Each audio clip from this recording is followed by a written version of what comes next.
School of Magic Season 2 Episode 19 आपका snake scale कचरा है। टाइटल।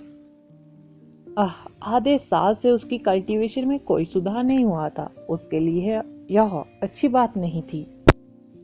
सर में प्रतिस्पर्धा उसकी कल्पना से कहीं अधिक तीव्र थी और संसाधनों का वितरण काफी सीधा था। अपने लाइटनिंग नेबुला को थर्ड लेवल तक ले जाने के लिए उसे कल्टीवेशन ट्रेजर में कल्टीवेशन करनी होगी। लीचल लोच पेंडेंट, जो कि आदर्श का काला पेंडेंट था, द्वारा दी गई कल्टीवेशन की गति आदर्श के लिए संचय अवधि को काफी तेजी से पारित करने के लिए पर्याप्त थी। लेकिन अपनी कल्टीवेशन में सफलता पाने के लिए उन्हें ट्रेजर टावर जैसे अद्वितीय खजानों से बाहरी सहायता पर निर्भर रहना पड़ा, जिसमें एक तात्विक ऊर्जा की उच्च सांद्रता हो। केवल टॉप 50 में रैंक पाने वालों को ही ट्रेजर टावर में कल्टीवेशन करने की अनुमति थी। वह वर्तमान में 100 रैंक पर था, अभी भी अपने लक्ष्य तक पहुंचने से काफी दूर था। उन्हें अपनी शरीर को ठीक होने के लिए 1 हफ्ते का समय तो चाहिए ही था। हालांकि उसने चुनौतियों को पार कर लिया था, लेकिन ऐसा कोई तरीका नहीं था कि वह सप्ताह के बाकी दिनों में किसी को चुनौती दे सके। मुझे कोशिश करनी चाहिए और दूसरी चुनौती वाले सप्ताह में एक हाई रैंक हासिल करनी चाहिए। आदर्श ने कैन को पकड़ लिया और मोटे तौर पर अपनी दिशा को ध्यान में रखते हुए कूल साइडर को अपने गले में खाली कर दिया। जलने से होने वाला प्रभाव बल्कि कष्टप्रद था। उसे लगता था कि उसके शरीर में कुछ जल रहा है, जिससे उसे हल्का दर्द हो रहा था। कुछ बर्फीला पीने से जरूरी कोई फर्क नहीं पड़ा, लेकिन यह बहुत अच्छा लगा। हर मंथ के 4th वीक दूसरा चुनौती सप्ताह था। पहले चुनौती वाले सप्ताह में आदर्श को लगातार चुनौतियों का सामना करने के लिए मजबूर होना पड़ा, लेकिन आधे महीने बाद यह रैंकिंग में चढ़ने का समय था।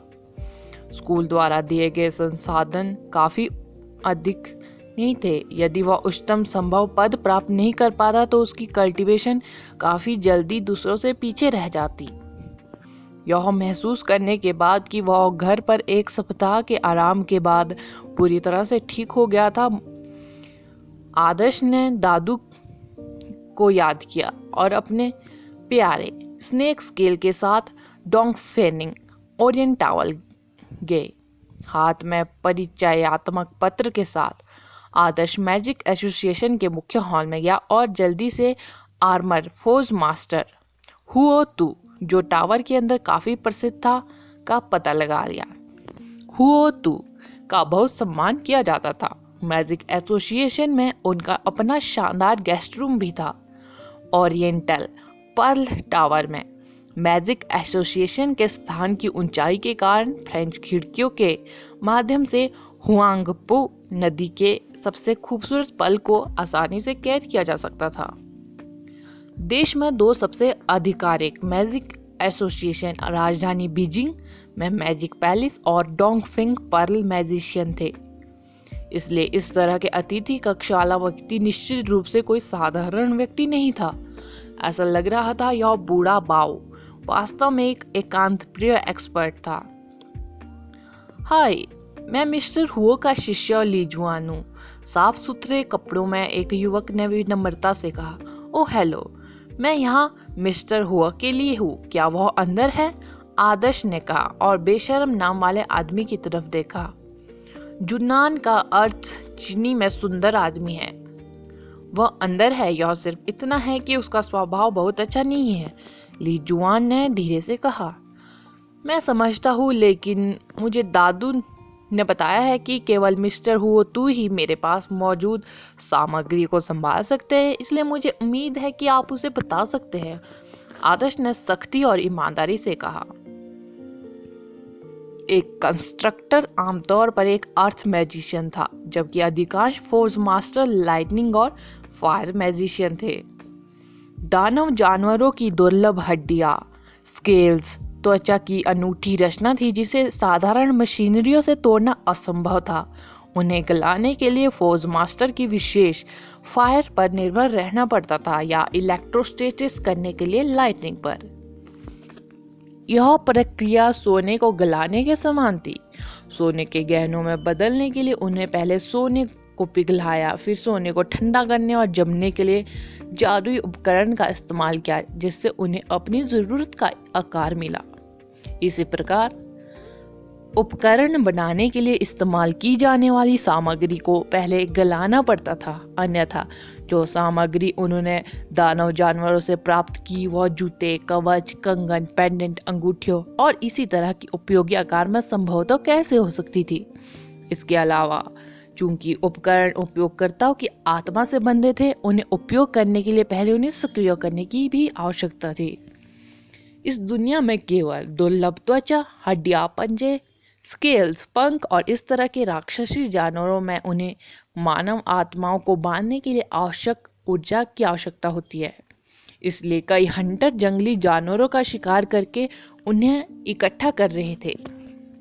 वे केवल उन सामग्रियों को प्राप्त करने में रुचि रखते थे जो मानव आत्माओं को उपकरण बनाने के लिए बाध्य कर सकते थे। आदर्श ने जो स्केल पकड़े हुए थे वे सांप की प्रजाति के दुर्लभ स्केल्स थे, लेकिन वास्तव में ब्लैक टोटम सांप की रंग क्या थी? मालिकों के बीच एक मालिक, शासक स्तर के प्राणियों के बीच एक युद्ध मशीन। उनके दुर्लभ स्केल स्पष्ट रूप से सामान्य फौज मास्टर द्वारा काम करने के लिए बहुत जटिल थे। दादू ने आदर्श को यह बेहद स्पष्ट कर दिया था। इस लीजुआन को जाहिर तौर पर हुओतू ने उसका पीछा करने के लिए भेजा था। आदर्श इधर उधर की बातें करने के बजाय सीधे मुद्दे पर चले गए। आदर्श की बातें सुनकर लीजुआन बहुत खुश नहीं था। वह स्वयं हुओतू द्वारा सिखाया गया एक स्टूडेंट था। इस प्रकार वह मूल रूप से वह सब कुछ संभाल सकता था जो उसके शिक्षक करने में सक्षम थे। इसके अलावा एक 20 वर्षीय मैजिशियन के पास संभवतः ऐसा क्या हो सकता है जिसे वह ना संभाल सके? क्या आप मुझे अपना दुर्लभ सामान दिखा सकते हैं? लीजुआन ने पास अभी भी पर्याप्त शिष्टाचार था तो वह तुरंत बाहर नहीं गिरे। कहा जा रहा है कि वह एक महान स्वभाव वाला व्यक्ति भी नहीं था। अगर उस आदमी की सामग्री को उसकी समझदार नजर से बेकार समझा जाता तो वह उसे टावर छोड़ने के लिए कहता, मेट्रो की दूसरी लाइन को इस नानजिंग स्टेशन पर ले जाता, फिर 10वीं लाइन को तियांगतोंग रोड स्टेशन पर ले जाता था। उन्हें कीपू रोड पर स्टॉलों पर द्वारा फौज मास्टर मिल जाएंगे। जरूर। आदर्श ने अपना बैग खोला और नीले काले सांप के स्केल को बाहर निकाल दिया। सच तो यह था उसके पास सांप की स्केल के केवल 2 टुकड़े थे, लेकिन ब्लैक टोटम सांप के विशाल आकार के कारण तराजू स्केल मूल रूप से कपड़े के टुकड़े जितना बड़ा था। ब्लैक टोटम सांप काला सांप है। टेबल पर ब्लू ब्लैक स्केल रखे थे। वे किसी तरह पुराने चमड़े के टुकड़े की तरह दिखते थे जो किसी अनमोल खजाने के टुकड़े की तरह चमकने के बजाय भट्टी से निकाले गए थे। यह इतना भयानक क्यों लग रहा है? आदर्श के पास कोई सुराग नहीं था क्योंकि उन्होंने इसे मिसेस भावना से प्राप्त किया था। दूसरे विचार में यदि स्केल चमक रहे थे तो काला सांप उन्हें क्यों उतारेगा? क्या बकवास है यह काला टुकड़ा। क्या आप कृपया बता सकते हैं? लीजुआन ने ठंडेपन से कहा। वो आदर्श को सिखाने ही वाला था कि सबसे कैसे लेना है। तभी उसे तराजू के बारे में कुछ अजीब लगा। उनके पास सांप का कोई निशान भी नहीं था। उसे कम से कम मूर्ख को बताना चाहिए। क्या तुमने सांप के निशान के बारे में सुना है? हाँ, आदर्श ने कहा। आपकी सामग्री कचरा है। ऐसा क्यों? आदर्श की भुएं तन गई। सांप जितना दुर्लभ होता है, सांप के निशान उतने ही पतले होते हैं। तुम्हारे सांप के स्केल का निशान तक नहीं है। यह बिल्कुल काला है। क्या तुमने इसे सर्वेंट लेवल के प्राणी से प्राप्त किया है? लीजुआन ने अहंकार से पूछा। आदर्श ने करीब से देख लिया। उसकी सामग्री वास्तव में ठोस काली थी, बिना किसी सांप के निशान के। हालांकि ये ब्लैक टोटम स्नेक के स्केल के 2 टुकड़े थे। पूरे सांप को देखने पर आमतौर पर सांप के निशान दिखाई देते थे। यह संभवतः केवल 2 स्केल्स के टुकड़ों पर कैसे दिखाई दे सकता था? सामग्री पर नीले रंग का हल्का संकेत निशानों का हिस्सा था। अगला एपिसोड जानने के लिए बने रहे मेरे इस चैनल के साथ। School of magic season 2 episode 20। Title, क्या आपने पहले किसी वैम्पायर के बारे में सुना है? क्या मैं स्पष्ट कर सकता हूँ कि ये स्केल पूरे सांप नहीं है? आदर्श ने कहा। ली जुआन की हंसी फूट पड़ी। इससे कोई फर्क नहीं पड़ता कि स्केल ने एक पूरा सांप या आधा सांप लिया, फिर भी उन पर कोई निशान नहीं है, इसलिए वे कचरा थे। ओह, मैं वास्तव में यह नहीं कह सकता कि वे कचरा है। इन दुर्लभ स्केल को लाखों में बेचा जा सकता है, जिसे यह छोटा मैजिशियन शायद एक महत्वपूर्ण राशि मानता है। दुर्भाग्य से सामग्री उनकी दृष्टि में योग्य से बहुत दूर थी। आदर्श ने स्केल की ओर इशारा किया और कहा, निशान वही है जो नीला धब्बा दिख रहा है। लीजुआन ने उस आदमी को देखकर तिलमिला उठा जो उसे लगातार परेशान कर रहा था। क्या आपको लगता है कि मैं अंधा हूँ? यहाँ तो कुछ नहीं, अपना सामान लो और जाओ। आदर्श लगभग फूट फूट कर रोने लगा। उसने उस आदमी को समझाने की कोशिश की, फिर भी जब उसने उसके चेहरे पर गुस्से का भाव देखा तो वह जान गया कि वह आदमी उस पर कभी विश्वास नहीं करेगा। यहाँ शोर क्या है लिटिल ली? क्या आप बर्खास्त होना चाहते हैं? क्या तुम नहीं जानते कि तुम्हारे स्वामी को परेशान किए जाने से सबसे अधिक नफरत है? एक बूढ़ा व्यक्ति चिल्लाया, जिसकी भौहें, मूछें और बाल सभी पर्पल थे। ली जुआन ने जल्दी से अपने शिक्षक से माफी मांगी और आदर्श को घूर कर देखा। आदर्श को पता था कि शैतान से निपटना मुश्किल है, जैसे वह जल्दी से बोला, मैं आदर्श हूँ। दादू द्वारा सिफारिश किए जाने के बाद मैं मैजिक सिटी में एक फौज मास्टर के रूप में आपकी प्रतिष्ठा से अच्छी तरह वाकिफ हूँ और मैंने कुछ प्रसिद्ध फौज मास्टर से मुलाकात की है। फिर भी उन सभी ने मुझे बताया कि केवल मिस्टर हु ही इस तरह की अनूठी सामग्री को संभाल सकते हैं, इसलिए मैं यहाँ धैर्यपूर्वक आपकी प्रतीक्षा कर रहा हूँ।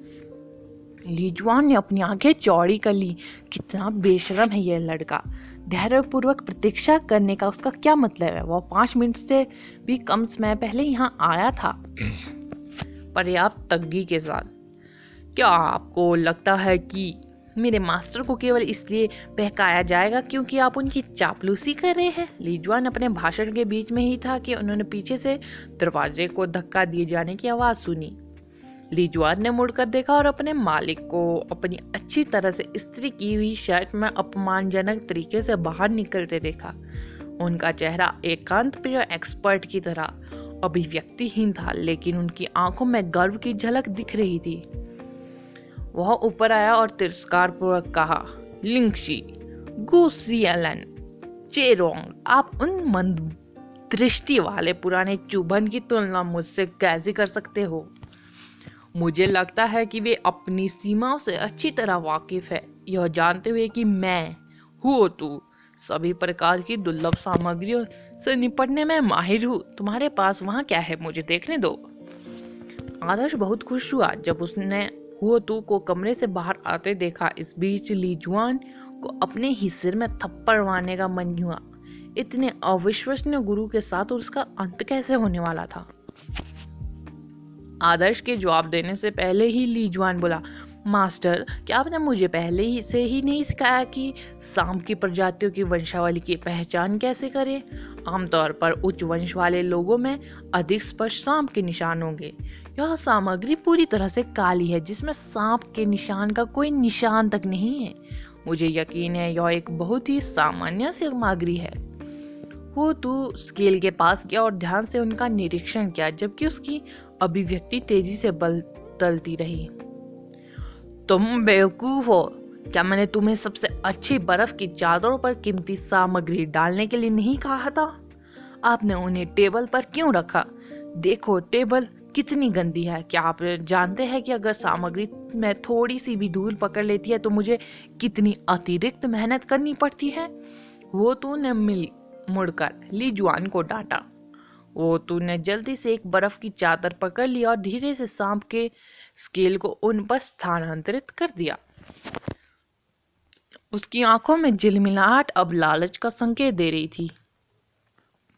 अफसोस की बात है, ये वास्तव में दुर्लभ स्केल नहीं है, अन्यथा वे बेहद कीमती होंगे। हुओतू ने अंत में एक आह भरी। आदर्श के पास तुरंत बूढ़े आदमी का एक अलग दृष्टिकोण था। कितना प्रभावशाली है, इन स्केल को शुद्ध किया गया है। यह वास्तविक दुर्लभ सामग्री नहीं है, यह बहुत बुरा नहीं है, बस शुद्धिकरण थोड़ा बेहतर हो सकता है, इसलिए मैं इससे बहुत एडवांस कवच उपकरण का एक टुकड़ा तैयार कर सकता हूँ, हुओतू ने कहा। लीजुआन लगभग पागल हो गया। दुनिया में क्या, तो सामग्री वास्तव में मानव निर्मित थी, बिना किसी सांप के निशान के। यह एक नकली सामग्री हो सकती है जो आपको सड़कों के स्टॉल पर मिल सकती है। मास्टर, क्या आप सुनिश्चित है कि आप नहीं चाहते कि मैं उसे बाहर फेंक दूं? लीजुआन ने कहा। क्या बाहर फेंक दूं? तुम्हारी मूर्खता मुझे तुम्हें इसके बजाय बाहर फेंकने का आग्रह कर रही है। आपको किसने बताया कि उनके पास कोई सांप का कोई निशान नहीं है? निशान इतना बड़ा है कि वह पूरी सामग्री को कवर कर रहा है, हुओतू बोले। लीजुआन पूरी तरह से सदमे में था और अपनी सांस के नीचे बताया, यह सिर्फ त्वचा का रंग है, निशान तो निशान होता है। मुफैन को लीजुआन पर तरस आ गया, जिसकी निंदा की जा रही थी। उसने धीरे से कहा, जो तुम देख रहे हो वह सांप के दो बेहद छोटे स्केल्स है। इसका सांप का निशान नीला है, इसलिए निशान के वास्तविक आकार को देखने के लिए आपको उनमें से कुछ टुकड़ों की आवश्यकता होगी। लीजुआन की आंखें फैल गई और कहा, सांप इतना बड़ा कैसे हो सकता है? लीजुआन के विस्मोई बोधक ने हुओतू को याद दिलाया, जो अभी भी सांप की स्केल की प्रशंसा कर रहा था। उसने आश्चर्य से आदर्श की ओर देखा और पूछा, क्या यह सामग्री हो सकती है? आदर्श ने मुस्कुराते हुए सिर हिलाया। वह जानता था कि बूढ़ा एक एक्सपर्ट था। किसने सोचा होगा, कोई आश्चर्य नहीं कि दादू ने यहाँ आपकी सिफारिश की। यह सच है कि दूसरों को नहीं पता कि उसके साथ क्या करना है, हुओतू ने कहा। ब्लैक टोटम स्नेक अब कोई रहस्य नहीं था। इस प्रकार हुओतू ने आसानी से सांप के स्केल की उत्पत्ति का अनुमान लगा लिया। फिर मेरे पास मिस्टर हुओ से पूछने का लिए एक एहसान है, मैं कवच का एक टुकड़ा बनाना चाहता हूँ, आदर्श ने कहा। यह ठीक है, लेकिन कतार अभी अगले साल के अंत तक है, हुओतू ने कहा। आदर्श अवाक रह गया। अगले साल के अंत? हो सकता है कि हंटर प्रतियोगिता होने से पहले उसे इसे पहनने का मौका भी ना मिले। क्या आप इसे जल्दी नहीं बना सकते? आदर्श ने पूछा। निश्चित रूप से। मुझे सामान्य कीमत का 3 गुना भुगतान करें, जिसमें सार्वजनिक छुट्टियों पर काम करने की फीस भी शामिल है, हुओतू ने सामग्री की प्रशंसा करते हुए उदासीनता से कहा। मोफैन की माथे की भुएं की रेखाएं ढक गई। क्या आप इसे मुफ्त में नहीं कर सकते? यह देखते हुए कि यह एक ऐसी दुर्लभ सामग्री है, जब आपने फौज मास्टर बनने का फैसला किया था, पैसे के बजाय कला को आगे बढ़ाने के अपने जुनून को पूरी तरह से प्रदर्शित करने के लिए, आदर्श ने बेशर्मी से पूछा। बकवास के साथ बहुत हो गया, बस मुझे सही राशि का भुगतान करें। यदि आप अतिरिक्त शुल्क वहन नहीं कर सकते तो मेरे लिए कुछ काम करें। दादू के पास काफी प्रभावशाली हंटर है। ऐसा होता है कि मुझे कुछ सामग्री की आवश्यकता होती है और सामान्य हंटर मेरे अनुरोध को स्वीकार करने के लिए पर्याप्त बहादुर नहीं है, हुओतू ने कहा। मुझे अभी भी स्कूल जाना है, आदर्श ने अनिच्छुक से कहा। जंगल में जाने के बारे में किसने कुछ कहा? यहाँ मैजिक सिटी में कुछ है, हुओतू ने कहा। मुझे इसके बारे में पहले बताओ, आदर्श ने जवाब दिया। मैजिक सिटी बहुत बड़ा है और मूल रूप से एक पारिस्थितिक तंत्र था। केवल मनुष्य ही यहाँ के निवासी नहीं थे, यहाँ कुछ राक्षसी जानवर भी थे। आदर्श ने अपने पिछले अनुभवों से यह सीख लिया था। ऐसा कोई रास्ता नहीं कि आदर्श 3 गुना कीमत दे सके, क्योंकि दादू ने उन्हें पहले ही बता दिया था कि उनकी सिफारिश के बाद भी कवच के एक टुकड़े को तैयार करने की लागत 20 बिलियन होगी। आदर्श जायंट छिपकली की लाश को बेचने और अपनी जेब से कुछ जोड़ने के बाद ही इसे वहन कर सकता था। 3 गुना कीमत 60 बिलियन होगी। यह उसे लूटने से अलग नहीं था। क्या आपने पिशाचों के बारे में सुना है? हुओतू ने फुसफुसाया। आपकी तरह? आदर्श ने तुरंत बदले में पूछा। कितने असभ्य! मैं उन लोगों का जिक्र कर रहा हूँ जो दिन में इंसानों की तरह काम करते हैं लेकिन रात में महिलाओं का शिकार करते हैं। दानव जानवर खुद को इंसानों के रूप में छुपाते हैं और उन्हें अपनी शक्ति बनाए रखने के लिए एक इंसान के खून की जरूरत होती है। ये वैम्पायर पश्चिमी से उत्पन्न हुए हैं, हुओतू ने समझाया। अगला एपिसोड जानने के लिए बने रहे मेरे इस चैनल।